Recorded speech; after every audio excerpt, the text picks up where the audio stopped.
하나님의 크신 은혜와 우리 주 예수 그리스도의 평강이 오늘 하나님의 은혜를 사모하며 말씀 앞에 서 있는 우리 태연의 모든 성도님들과 가정이 함께 하시기를 주님의 이름으로 축원합니다.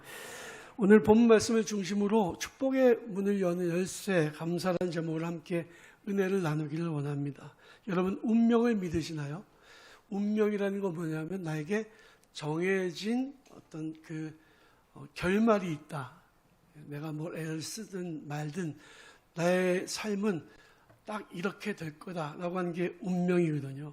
운명론을 가장 강하게 나타내는 것이 사주팔자입니다. 맨날 몇 시에 태어난 사람은 그런 운명을 가지고 살아간다. 그런데 세종실록에 보면 왕과 같은 사주를 가지고 태어난 사람을 찾아봤는데 전혀 다른, 세종은 왕으로 아주 그냥 행복한 삶을 살았지만 그 사람은 아주 거지 같은 삶을 살았다. 이게 이제 조사한 내용이 나오거든요. 여러분, 인간의 그 운명은 결코 사주팔자에 달려 있지 않습니다.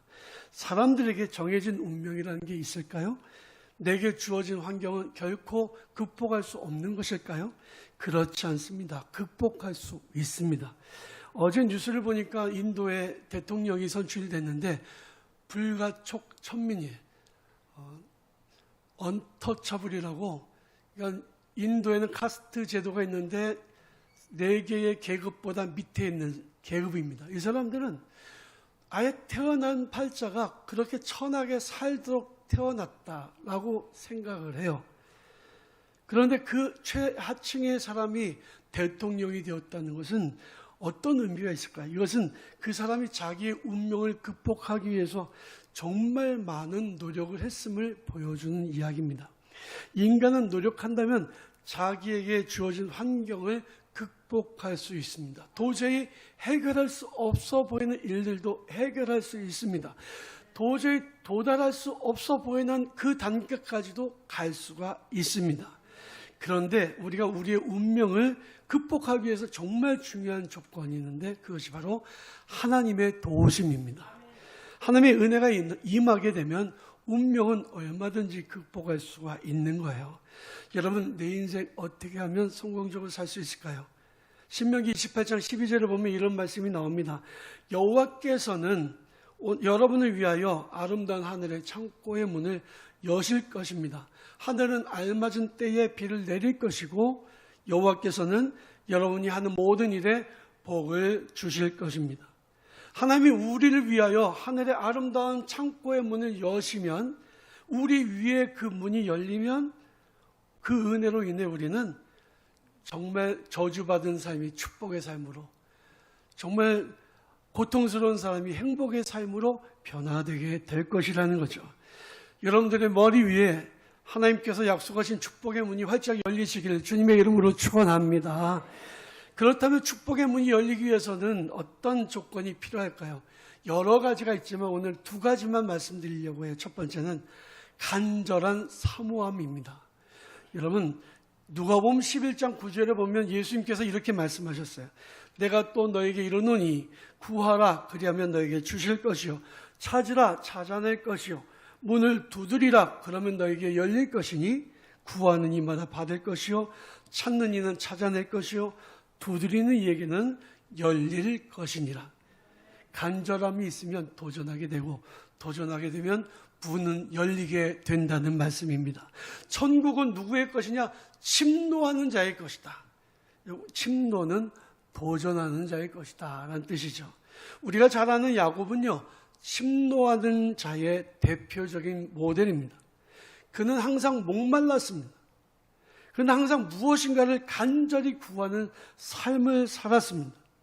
그의 목마름은 언뜻 보면 세상적인 것처럼 보였지만 사실은 하나님에 대한 믿음에 근거하고 있었다는 거예요.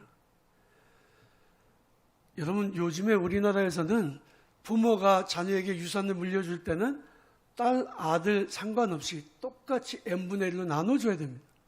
그런데 고대 중동 지역이나 지금도 외국에서는 맏아들에게만 물려주는 그런 나라들이 좀 있습니다.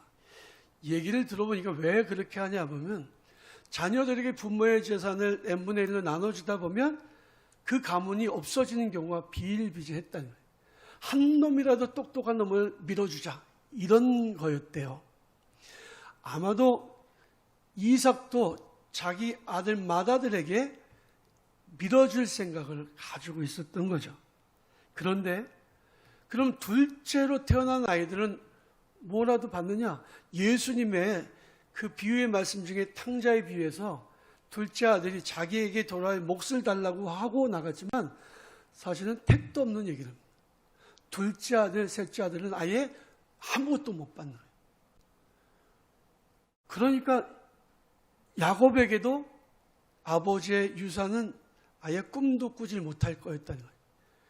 자기에게 금지된 것이었습니다. 그런데 야곱은 장자의 축복을 사모했습니다. 자기에게 그 금지된 것을 사모했습니다. 자기 형이 받아야 될 축복 기도를 가로채서 받았습니다. 야곱이 하는 일은 얄밉게 보이지만 그가 얼마나 하나님의 복을 사모했는지를 보여주는 단적인 예인 거죠. 야곱은 하나님께서 자기가 어디로 가든지 함께 하시고 자기가 행하는 모든 일들 가운데 복 주시기를 간절히 사모했습니다. 이런 사모함이 있었길래 야곱이 복을 받을 수 있었던 거예요. 목마름에게는 두 가지가 있다 볼 수 있는 하나는 세상적인 욕망입니다. 채우고 채우고 또 채우고 계속해서 채워도 채워지지 않는, 그래서 끊임없는 불만족의 삶을 살아가는 거죠. 성경에서 대표적인 인물은 아마 사울 왕일 것입니다. 사울 왕은 하지 말라고 했는데도 계속해서 자기 재물을 쌓는 일에 몰두했습니다. 욕망의 끝은 파멸이에요. 자기도 망하고 남도 망합니다. 성경 뭐라고 말씀하고 있냐면 사울의 집안은 날마다 약해져 가고 다윗의 집안은 날마다 강해져 갔다라고 기록하고 있습니다. 또 다른 하나는 신앙적인 갈망입니다. 신앙적인 갈망은 목마름이 가져온 간절함이죠. 하나님이 나에게 주시기를 간절히 사모하는 마음이에요. 언뜻 보면 비슷해 보여도 실제로는 전혀 다른 거죠. 야곱은 신앙적인 갈망에서 시작했습니다. 그리고 그의 신앙적인 갈망은 야복 강가에서 절정에 이르게 됩니다. 가족들과 재산을 강 건너편으로 먼저 보내고 난 이후에 야곱은 야복 강가에서 하나님의 사자와 씨름을 합니다. 밤새도록 씨름하는데 그 씨름의 내용이 뭐냐? 나에게 복을 내려 주십시오. 나에게 축복해 주십시오 였습니다. 해가 동편에서 서서히 떠오를 때 하나님의 사자가 가겠다고 날 내버려둬라, 놔줘라. 그러는데도 야곱은 내게 축복하지 않으면 당신을 놔드릴 수 없습니다라고 바짓가랑이를 붙잡고 늘어졌습니다. 야곱이 왜 복을 받았을까요? 이런 갈망이 있으니까 복을 받은 거예요. 야곱은 이스라엘이라고 하는 이름을 받았습니다. 너의 이름이 야곱이다마는 이제부터는 이스라엘이라고 부르라. 이스라엘은 하나님과 사랑과 겨루어서 이겼다는 뜻입니다. 사랑하는 성도 여러분, 우리에게도 이런 갈망, 이런 목마름이 있었으면 좋겠습니다. 세상적인 욕망이 아니라 신앙적인 갈망을 가지고 살아가시기를 바랍니다. 주님을 향한 간절한 목마름, 이 간절함이 있을 때에 우리는 우리의 머리 위에 펼쳐지는 아름다운 천국의 축복의 문이 열려지는 것을 보게 될 것입니다. 둘째로 감사가 축복의 문을 여는 열쇠입니다. 인생에는 갈림길이 있어요. 하나는 교만의 길이고 자기 만족의 길이고 또 하나의 길은 감사의 길이고 믿음의 길입니다. 사람들 수없는 갈림길에서 감사의 길보다는 자기 만족의 길로 갑니다. 그러나 두 갈래 길 중에서 감사의 길이 항상 옳습니다. 오늘 본문 창세기 14장에 보면 아브람 이름이 나오죠. 아브라함이 되기 전에 이름이 아브람이에요. 그의 조카 롯은 소돔과 고모라 성에 가서 살다가 그 커다란 전쟁이 일어난 통에 붙잡혀서 납치돼서 끌려가는 중에 있었습니다. 재산도 빼앗기고 가족 모두가 끌려가는 그 상황 속에서 그 소식을 전해 들은 아브라함이 자기 집에서 기른 용병과 그리고 자기와 친하게 지내는 핵족속들을 함께 부탁을 해서 밤새도록 추격해서 쫓아갑니다. 기습 공격 끝에 적들을 물리치고 포로로 끌려갔던 사람들 다 되찾아오고 재물도 다 되찾아오는 큰 승리를 경험하게 됩니다. 그는 자기의 승전을 축하해 주기 위해서 나온 왕과 사람들 앞에서 이제 자기를 환영하러 나온 제사장 멜기세덱에게 전리품의 10분의 1을 바칩니다. 성경 속에서 11조가 나온 것이 바로 이 순간이에요. 이때가 처음입니다. 11조의 시작은 율법 시대가 아니라 족장 시대였고 그 족장 시대는 하나님의 은혜의 시대였습니다. 그리고 그 11조를 드린 동기는 의무가 아니라 자발적인 감사였습니다. 여러분 11조에 대해서 오해하지 마세요. 11조는 가장 큰 감사의 표현입니다. 감사가 없으면 할 수 없는 것이 11조예요. 아브라함은 전쟁에서 이기고 돌아온 개선 장군이었습니다. 소돔과 고모라 성의 왕들이 속수무책으로 모든 것을 빼앗기고 포로가 되었을 때 아브라함은 자기 사병들과 자기를 신뢰하는 사람들을 데리고 가서 누구도 상상하지 못했던 승리를 거두었던 거죠. 그는 충분히 칭찬받을 만하고 의시될 만했습니다. 권리를 주장할 만했습니다. 하지만 그는 그렇게 하지 않았습니다. 그는 먼저는 지극히 높으신 하나님의 제사장인 멜기세덱에게 예물을 드림으로 모든 승리가 하나님께로부터 온 은혜였음을 증거했습니다. 소돔 왕이 아브라함에게 사람은 내게 보내고 물품을 너가 가져라 라고 이야기했을 때도 언뜻 보면 솔깃한 제안이었지만 아브라함은 거부합니다. 사람들은 물질은 많으면 많다고 생각하지 않겠습니까? 아브라함이 부자가 될 수 있는 어쩌면 절호의 기회였을 것입니다. 그러나 아브라함은 이렇게 말하면서 거부합니다. 나는 당신의 것은 아무것도 가지지 않겠습니다. 시로라기 하나, 신발끈 하나도 갖지 않겠습니다. 왜냐하면 당신이 내가 아브라함을 부자가 되게 만들었다라고 말할 것이 분명하기 때문입니다. 다만 우리가 이 전쟁을 하면서 사용한 경비를 주시고 그리고 나와 함께한 이 핵족속 사람들에게 그들의 몫을 주십시오. 나는 당신 것을 가지지 않겠습니다라고 얘기합니다. 아브라함의 갈망과 그 소원은 물질적인 풍요를 누리는 데 있지 않았음을 보여주는 것입니다. 그는 오직 하나님의 은혜만을 사모했고 그것을 말이 아니라 행동으로 직접 증명해 보였습니다. 아브라함은 전쟁에서 승리하고 난 이후에 갈림길에 서 있었습니다. 감사의 길을 선택할 것이냐 아니면 자기 만족의 길을 선택할 것이냐. 그는 감사의 길을 선택했고 그 길은 옳은 길이었습니다. 창세기 15장 바로 오늘 본 말씀 뒤에 나오는 내용을 보면 하나님이 아브라함에게 나타나십니다. 그리고 이렇게 말씀하세요. 바깥으로 나가자. 하늘의 별을 보여주십니다. 하늘의 이 별을 다 볼 수 있느냐 아브라함아? 전 셀 수 없습니다. 너무 많습니다. 내가 너의 후손을 이와 같이 많게 할 것이다. 그때 아브라함이 하나님을 믿었더니 하나님께서 아브라함의 믿음을 의로 여기셨다라고 성경은 기록하고 있어요. 하나님께서는 아브라함에게 그가 상상도 할 수 없을 만큼 엄청난 복을 내려주셨습니다. 하나님께서 주신 것이라면 가난도 고난도 역경도 가치가 있습니다. 하지만 하나님이 주시지 않은 것이라면 부귀와 영화도 가치가 없습니다. 그러므로 사랑하는 성도 여러분, 하나님의 은혜를 사모하시고 하나님이 주신 은혜를 순간순간 깨닫고 하나님 앞에 감사로 적극적으로 감사를 올려드리는 우리 성도들이 되시길 주님의 이름으로 축원합니다. 감사는 축복의 문을 여는 열쇠예요. 돌아오는 주일은 맥주감사주일인데요. 저는 맥주감사주일을 앞두고 우리 태연의 성도들이 매일 월요일부터 토요일까지 이런 기도 제목을 가지고 기도했으면 좋겠다는 내용을 지금 말씀드리려고 해요. 첫 번째 월요일은 여러분 제가 카톡으로도 보내드리겠습니다만은 이렇게 기도했으면 좋겠습니다. 내가 예수 믿게 된 것, 내가 구원받은 하나님의 자녀가 된 것을 여러분 감사하는 기도를 올리시기 바랍니다. 새벽부터 밤늦게까지 하나님 내가 예수 믿게 된 거, 내가 하나님의 자녀가 된 거, 내가 지금 당장 죽어도 구원받게 된 거, 내게 영생을 선물로 주신 거 하나님 감사합니다. 이 감사를 주님 앞에 드리시기 바랍니다. 유대인들은요, 유대인 남자들은 두 가지 감사를 항상 했다 그래요.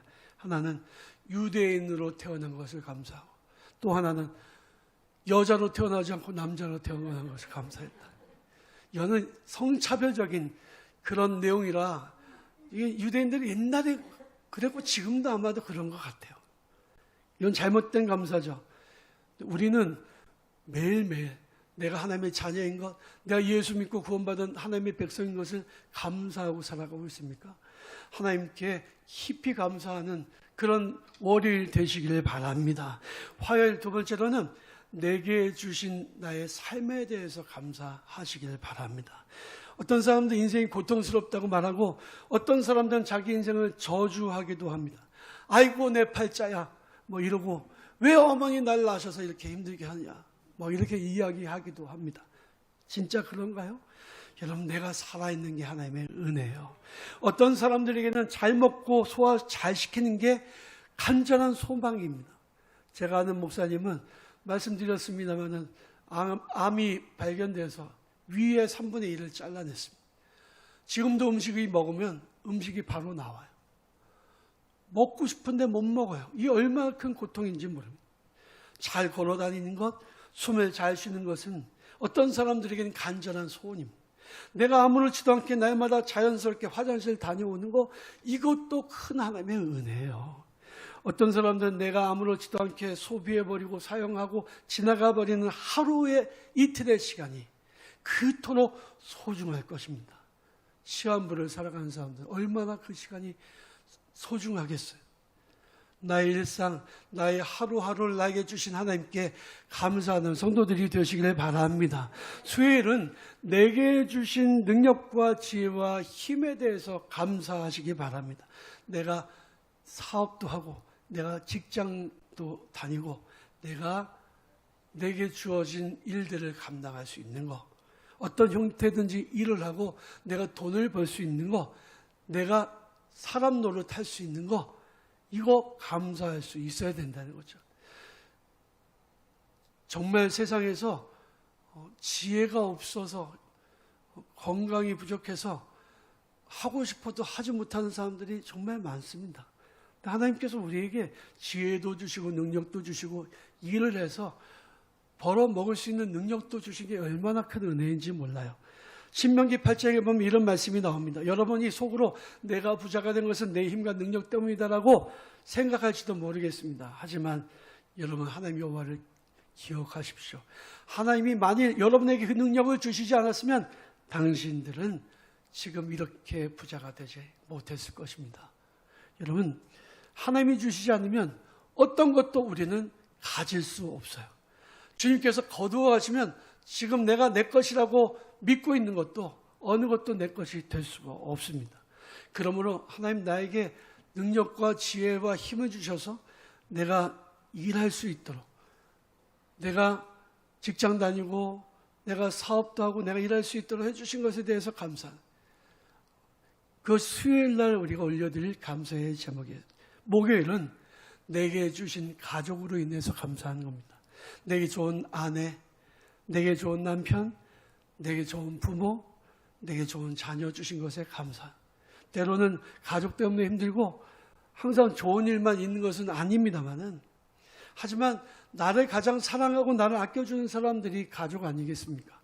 가족이 없으면 챙겨주거나 보살펴주거나 어려울 때 힘이 되어줄 사람들 찾기가 어렵습니다. 제가 이번에 먼 곳에 갔다 왔는데 한 9일을 다녀왔어요. 그런데 패키지를 가다 보니까 저는 이제 나이가 든 사람이 4명이 솔로로 왔습니다. 아, 여행은 그렇게 가면 안 되겠더라고요. 얼마나 추접스러운지. 근데 저는요, 옷을 그래서 다 갈아입으러 가져가서 빨래도 안 하고 맨날 갈아입었어요. 근데요, 마지막 9일째 제가 제 모습을 보니까 거지도 상거지도 그런 거지가 없어요. 근데 저 같이 여행했던 사람 중에 아내가 같이 온 사람들은요, 삐까번쩍 하더라고요. 야, 남자는 절대 혼자서 살면 안 되겠구나. 얼마나 가족이 소중하고 얼마나 아내가 소중한지를 깨닫게 됐습니다. 가족은 정말 소중한 존재예요. 여러분은 여러분의 하나님 여호와께서 계신 그곳에서 가족과 함께 먹으며 여러분의 하나님 여호와께서 여러분들에게 복을 주셔서 잘되게 하신 모든 일을 가지고 기뻐하십시오라고 신명기 12장 7절에서 말씀하고 있습니다. 그러므로 여러분, 목요일은 나에게 가족을 주신, 조금 그 남편과 사별하기도 하고 혼자 되신 분들도 계시겠지만 가족들, 자녀들 다 있잖아요. 조금 속색이는 자녀라도 그래 건강한 거 감사하고 그 가족으로 인해서 하나하나 이름 불러가면서 감사하고 기도하고 하나님께 영광을 돌려드리는 목요일이 되시기를 바랍니다. 금요일은 좋은 교회에서 신앙생활을 하게 된 것에 감사하시기를 바랍니다. 여러분, 우리 교회는 좋은 교회인가요? 예, 아닌가요? 아멘? 예, 우리 좋은 교회죠. 우리 태원교회는 정말 좋은 교회입니다. 제가 나가 있으니까 진짜 그게 정말 얼마나 우리 성도님들을 보고 싶은지, 얼마나 교회가 그리운지, 우리 교회 너무너무 좋은 교회다, 그런 생각을, 그리고 또 좋은 건 점점 더 좋아지고 있어요. 얼마나 감사한지 모릅니다. 여러분, 말씀이 살아있고 성령의 역사하심이 있고 사랑의 섬김과 수고가 있는 교회가 참 좋은 교회죠. 내가 태어나고 학교 가고 결혼해서 자녀를 낳고 죽을 때까지 섬길 수 있는 교회가 좋은 교회 아닙니까? 떠돌이 신앙이 아니라 내 교회라고, 내가 사랑하고 헌신하고 평생 섬길 수 있는 교회라고 그렇게 고백할 수 있는 교회가 우리 태원교회인 줄로 믿습니다. 사랑하는 우리 성도 여러분, 우리에게 태원교회 주심을 감사하시길 바랍니다. 하나님이 내게 만나게 하시고 섬기게 하신 우리 교회로 인해서 감사하시길 바랍니다. 평생 태원교회를 사랑하고 섬기시길 바랍니다. 그 사랑하는 우리 태원교회를 위해서 금요일날 하루 종일 감사하며 기도하셨으면 좋겠습니다. 그래서 담임 목사 생각하면서 감사 기도 좀 하시고요. 예, 우리 성도님들, 우리 장로님들을 기억하면서 감사 기도도 하시고요. 내가 정말 우리 교회 아니었으면 어쩔 뻔했어. 너무너무 좋은 교회 만나서 감사합니다. 이런 감사 기도 올리시길 바랍니다. 교회의 가치는요, 성도들이 함께 만들어가는 거예요. 저는 브랜드 이미지를 굉장히 중요하게 생각합니다. 저는 태원 브랜드 굉장히 중요하게 좋은 이미지라고 생각을 해요. 이 아파트 주민들한테도 우리가 곽티슈하고 마스크하고 가방까지 줬는데, 가방은 솔직히 좀 미안하긴 하더라고요. 그 사람들이 그 가방을 들고 다니니까 그러지는 않을 것 같아요. 근데 그러거나 말거나 우리 태원교회의 이미지를 전부 알리는 것은 정말 중요한 일 아니겠어요?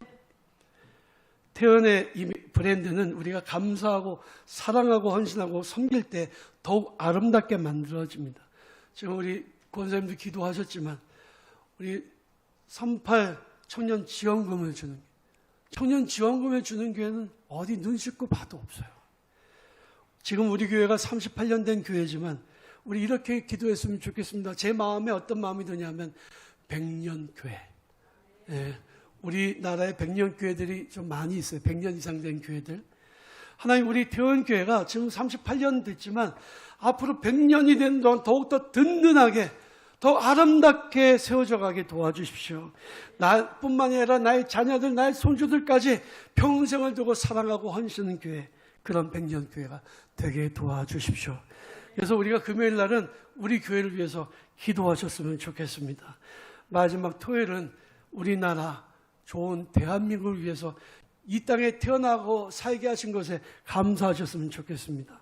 나가보니까 얼마나 우리나라가 좋은지를 알겠더라고요. 제가 간 곳에 온도가 낮에 47도예요. 그런데 안 돌아다닐 수 없어요. 왜냐하면 여행사에 갔기 때문에 끌려다니는 바람에 사방에 끌려다니는데 47도에 더위 먹고 쓰러져서 너무너무 힘들었던 기억이 있습니다. 우리나라는 덥다고 해도 그렇게 덥지 않잖아요. 외국에 나가면 우리 모두가 다 애국자가 된다고 하는데, 우리나라는 전쟁이 끝난 것도 아니고 분단 국가이지만 세계인들이 가장 부러워하는 경제적으로 부강한 나라, 세계 8위의 경제대국이고 문화적으로 세계에서 가장 뛰어난 나라, BTS가 있는 나라. 예. 정말 나가보면 압니다. 얼마나 이게 강력한 힘인지. 살기에도 편리하고 무엇보다도 안전하고 자유로운 나라, 마음껏 예배하고 전도할 수 있는 복음이 자유로운 나라, 이런 나라에 태어나고 살아갈 수 있다는 것이 얼마나 큰 은혜인지 여러분 기억하고 감사하는 토요일이 되셨으면 좋겠습니다.